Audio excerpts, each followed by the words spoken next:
Meus irmãos, eu gostaria de pensar então com vocês sobre o tema como enfrentar o fim dos tempos vitoriosamente. O apóstolo Paulo escreveu esta carta, segundo Timóteo, nos últimos dias da sua vida. Ele estava preso pela segunda vez em Roma, preso na masmorra mamertina, e ao escrever esta carta, ele já escreveu como alguém sentenciado à morte, no corredor da morte, aguardando o dia da sua execução. Daí essa carta ser revestida de tantas tensões, porque Paulo era o grande líder do cristianismo, e ele já estava sendo oferecido por libação. O tempo da sua partida, da sua morte já havia chegado. Para vocês terem uma ideia, ele escreve por volta do ano 67, e o incêndio de Roma aconteceu em 64, portanto já tem 3 anos que a igreja está sendo massacrada, que os crentes estão sendo queimados vivos, que os crentes estão sendo crucificados, que os crentes estão sendo martirizados. E não obstante esse fato, os falsos mestres daqui, dali, da acolá, estão espreitando a igreja, perseguindo a igreja, se inserindo no meio da igreja, para tentar perverter os crentes com falsos ensinamentos. Por outro lado, Timóteo, que deveria de assumir o bastão do evangelho, é jovem, é doente, é tímido.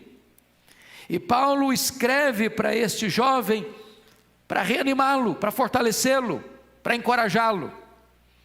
E Paulo começa a dizer para ele no versículo 1 o seguinte: sabe, porém, isto, nos últimos dias sobrevirão tempos difíceis. É claro que Paulo não está querendo dizer últimos dias, os últimos dias no sentido funilzinho escatológico, que imediatamente precederá a segunda vinda de Cristo, porque na linguagem neotestamentária, o fim dos tempos chegou em Cristo. Portanto, da primeira à segunda vinda de Cristo, nós chamamos todo esse tempo de fim dos tempos. Eles viveram dias difíceis, nós estamos vivendo dias difíceis. A palavra que aparece aí no grego, tempos difíceis, na verdade significam tempos furiosos.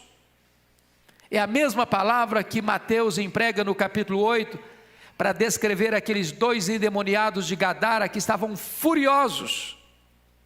Poderíamos dizer que são dias satânicos, dias diabólicos, dias em que Satanás emprega toda a sua fúria para perverter os homens, para destruir valores, para desconstruir pilares morais e espirituais. A segunda coisa que Paulo vai trazer para nós de forma tão clara é que o caos da sociedade é resultado daquilo que os homens são. Preste bem atenção. Há um ditado popular muito conhecido no Brasil e no mundo, é que o homem é produto do meio. Isso não é verdade. O meio é produto do homem. Não é o meio que corrompe o homem em última instância, é o homem corrompido que corrompe o meio. A sociedade está um caos, é porque o homem corrompido afeta a sociedade. É isso que Paulo vai trazer para nós agora. E eu queria que você observasse comigo algumas palavras-chave desse texto. E essas palavras vão governar a nossa mensagem aqui nesta noite. Primeiro, confira comigo aí, por gentileza, o versículo 5. Ele dá uma ordem: foge, foge. A segunda palavra que governa esse texto está no versículo 10, que foi traduzido no gerúndio, mas está no imperativo. Tem seguido, e a palavra no original é segue, segue. A terceira palavra que governa esse texto está no verso 14: permanece. Permanece. E a quarta palavra que rege o texto lido está no capítulo 4, versículo 2: prega. Prega a palavra. Então ele vai tratar nesse texto de 4 imperativos. Primeiro, foge. Segundo imperativo, veja comigo, segue. Terceiro imperativo, permanece. Quarto imperativo, prega. Então vamos olhar esses 4 imperativos. Primeiro, nós precisamos fugir do espírito que marca o fim dos tempos. E eu quero dizer a você inicialmente que o mundo está arruinado porque os homens estão invertendo os valores de Deus. E eu chamo a sua atenção para 3 palavras aqui no texto. Você sabe que na língua grega nós temos várias palavras para amor: ágape, filéu, eros e estorguê. Aqui ele usa o amor filéu. E eu vou pedir que você memorize hoje 3 palavras gregas, que vão nos ajudar a entender o que o Paulo está dizendo. 3 palavras que começam com amor. O problema da sociedade, o problema meu, o problema seu, o problema do ser humano, é que ele usa o seu amor de maneira mal direcionada. Se não, vejamos. Primeira palavra que eu gostaria que você decorasse aqui está no versículo 2. Pois os homens serão o quê? Egoístas. A palavra na língua grega, passando para o singular egoísta, é a palavra philautos. Você pode repetir essa palavra comigo? Philautos. Sabe o que é philautos? É aquela pessoa que pensa nela mesma, que busca a realização dela mesma, que busca fazer a vontade dela mesma, que a vontade dela tem que prevalecer sobre os outros. É aquela pessoa cuja vida gira em torno de si mesma. Ela não pensa no outro, ela não busca o interesse do outro, ela pensa que o mundo tem que girar em torno dela. Ela é egocêntrica, ela é egoísta, ela ama a si mesma, não num amor saudável, mas num amor distorcido, um amor que só pensa nela mesma, só busca a vantagem e os desejos e o cumprimento dos propósitos dela mesma. Esse é o philautos. Por que o mundo está assim? Porque as pessoas são egoístas, irmãos. O egoísta, ele quer tirar proveito do outro. O egoísta, ele quer que todo mundo sirva a ele mesmo. Ele usa as pessoas de uma forma a extrair o máximo delas e depois descartá-las, como você chupa o caldo de uma laranja e depois joga o bagaço fora. Este é o problema da sociedade. As pessoas são egoístas: marido egoísta, esposa egoísta, pais egoístas, filhos egoístas, patrões egoístas, empregados egoístas, governo egoísta, governados egoístas, cada um pensando em si e não no que é do outro. Isso adoece a sociedade. A segunda palavra que eu gostaria que você decorasse é a palavra seguinte: avarentos. Vamos pegar para o singular. A palavra avarento significa, a palavra grega é filarguros. Você pode repetir essa palavra comigo? Filarguros. Essa palavra filarguros é amante da prata. Arguros é prata. E então amantes da prata significa amantes do dinheiro. É a pessoa que ama o dinheiro. O dinheiro é problema? O dinheiro é mau? Não, o dinheiro é bom, o dinheiro é uma bênção, o dinheiro é bom, é importante, é necessário. Mas quando a pessoa ama o dinheiro, quando ele é um filarguros, quando ela é amante da prata, ela mata por dinheiro, ela morre por dinheiro, ela casa por dinheiro, ela divorcia por dinheiro, ela corrompe por dinheiro, ela é corrompida pelo dinheiro, ela entra em esquemas de corrupção por causa do amor do dinheiro. A vida dela é governada pelo dinheiro. Agora, pense no quadro da sociedade. A maioria dos crimes, por que acontece? Os crimes financeiros. Amor ao dinheiro. Não é que a pessoa precisa, ela tem muito já, mas quer mais. Quem ama o dinheiro, diz a Bíblia, dele nunca se farta.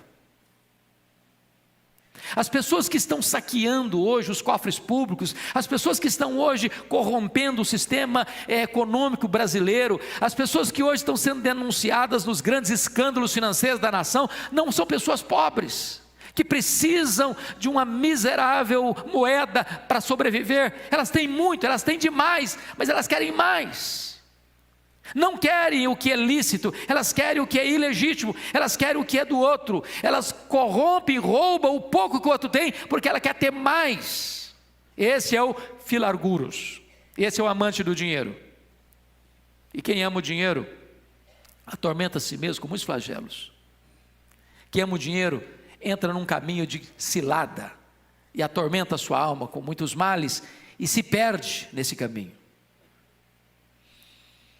Então, temos duas palavras para decorar. Primeiro é filautos. Repete comigo. Filautos. A segunda palavra para decorar é filarguros. Filarguros.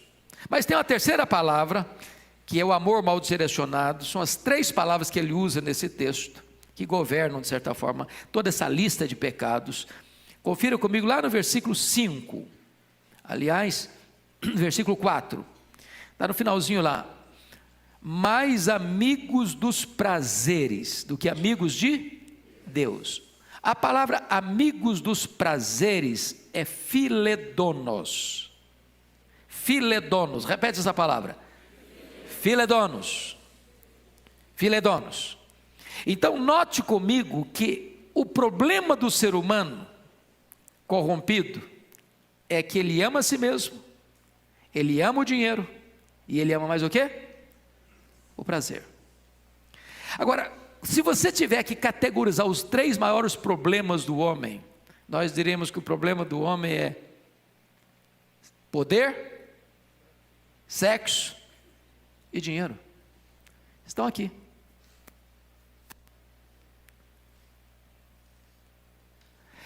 A busca do prazer desenfreado. Veja a nossa sociedade, toda a indústria hoje pornográfica é para tentar suprir essa necessidade de prazer. E as pessoas querem prazer. 30% dos homens hoje são viciados em pornografia. 20% das mulheres hoje são viciadas em pornografia. A indústria do entretenimento cresce a cada dia.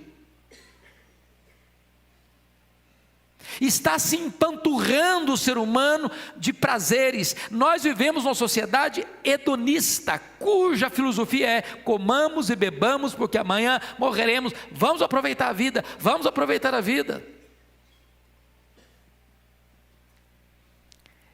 Qual o problema então? É que quando o amor do ser humano está mal dirigido, amando a si mesmo, amando o dinheiro e amando mais o prazer do que a Deus, a sociedade se corrompe. Mas aí, notem vocês que nessa lista enorme, nós poderíamos sintetizá-la em mais três áreas. Primeiro, as pessoas são soberbas, e as palavras que aparecem aí são jactanciosos, arrogantes, blasfemadores. Em outras palavras, todas essas palavras aí retratam soberba. O jactancioso é o gabola, o arrogante é o altivo, o blasfemador é aquele que tem opinião exagerada de si mesmo e menospreza os outros. É egocentrismo sem Deus. Não é esse o problema da sociedade? Mas tem mais. Ele traça aí alguns pecados de desestrutura familiar. Quais são? Desobedientes aos pais, ingratos, irreverentes, desafeiçoados e implacáveis. Todos esses vícios aqui têm a ver com desestrutura familiar. A última área, as pessoas são nocivas nos relacionamentos. Caluniadores. Sabe o que significa a palavra caluniador no grego aqui? Caluniadores é diaboloi. Um caluniador é um diabo, na língua grega. Qual o papel do diabo? Caluniar. Então as pessoas são caluniadoras, sem domínio de si, cruéis, inimigas do bem, traidoras, atrevidas, enfatuadas. Todos esses pecados aqui têm a ver com o quê? Com relacionamentos mal direcionados. Esse é o problema da sociedade. Esse é o radiografia, é o diagnóstico que Paulo traz da sociedade. Por isso que ela está corrompida. Por isso nós vivemos dias furiosos. Mas Paulo agora vai dar um outro diagnóstico da sociedade nos versos 5 a 9. O mundo está arruinado porque a espiritualidade está divorciada da vida. Olha comigo, versículo 5. Tendo forma de piedade, negando-lhe, entretanto, o poder, foge também destes. Preste atenção, meus irmãos. Quando você lê essa lista dos versos 1 a 4, você fica pensando assim, bom, Paulo está fazendo uma descrição do submundo da sociedade. Sabe quem ele está descrevendo aqui? Os religiosos.